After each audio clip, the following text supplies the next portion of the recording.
Welcome to Let Me Fix This. Enjoy the video. In this video, I will explain how to make sugar cookies. First, gather your ingredients.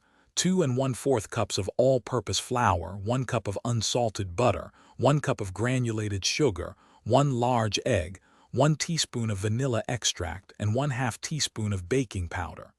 Make sure your butter is softened to room temperature. This helps create a smooth, uniform dough. Using a stand mixer with a paddle attachment or a hand mixer will make the process much easier and ensure everything is well combined. Now let's mix the dough.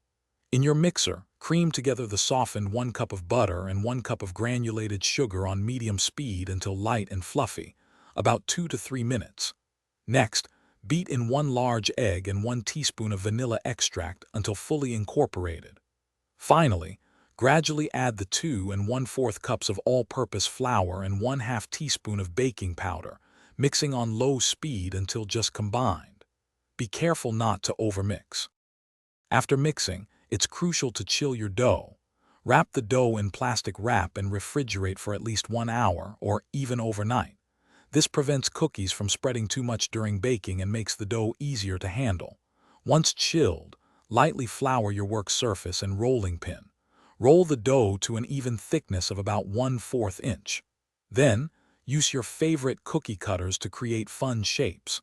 Place the cutouts on a baking sheet lined with parchment paper. Preheat your oven to 375 degrees Fahrenheit. Bake the sugar cookies for 8 to 10 minutes, or until the edges are lightly golden. Baking time can vary, so keep a close eye on them. Once baked, let the cookies cool on the baking sheet for a few minutes before transferring them to a wire rack to cool completely. This is essential before you start decorating with icing or sprinkles. For more great tips and deals, check the description below. You'll find a link to a fantastic book that can truly change how you think about money, along with other helpful resources. Thanks for watching. If you found this helpful, don't forget to like and subscribe.